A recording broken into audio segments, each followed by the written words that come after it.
கூடுகளால் ஆன மாளிகை உள்ளே சென்று ஒரு கல்லை தொட்டாலே இப்படி ஆகிவிடுமாம். முற்றிலும் எலும்பு கூடுகளால் ஆன கட்டிடம் ஒன்று கண்டுபிடிக்கப்பட்டுள்ளது. இக்கட்டிடத்தில் 5 அறைகள் இருக்கிறதாம். ஆராய்ச்சியாளர்களின் தீர்வுப்படி கடந்த 1732 ஆண்டில் இருந்து 75ஆம் ஆண்டு காலகட்டத்தில்தான் இந்த கட்டிடம் கட்டப்பட்டிருக்கலாம் என்று கூறப்படுகின்றது. இந்த கட்டிடமானது தரையில் இருந்து மேற்சுவர் வரை முழுவதுமே எலும்புக்கூடுகளாலேயே கட்டப்பட்டிருக்கிறது. மேலும் இதனுள் சில பிணங்கள் பதப்படுத்தியும் வைத்திருக்கிறார்கள்.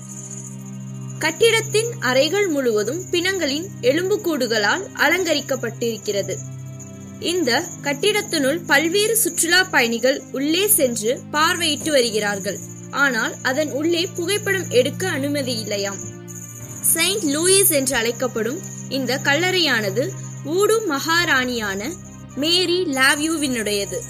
இதனுள்ளே உறங்கிக் கொண்டிருக்கும் மகாராணியை எழுப்பினால் அல்லது அவரை ஏதேனும் தொந்தரவு செய்தால் பேய் பிடிக்கும் என்பது அந்த மக்களின் நம்பிக்கை. மேலும் எகிப்து நாட்டில் வாழ்ந்த அரசர் ஒருவரது கல்லறையாகவும் இது இருந்திருக்கிறது.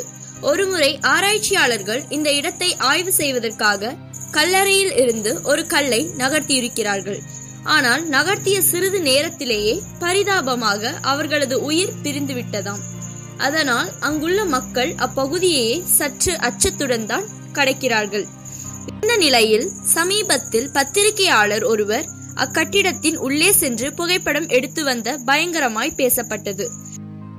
இந்த வீடியோ பிடித்திருந்தால் லைக் பண்ணுங்க. இந்த வீடியோ பற்றிய கருத்துக்களை கமெண்ட் பண்ணுங்க.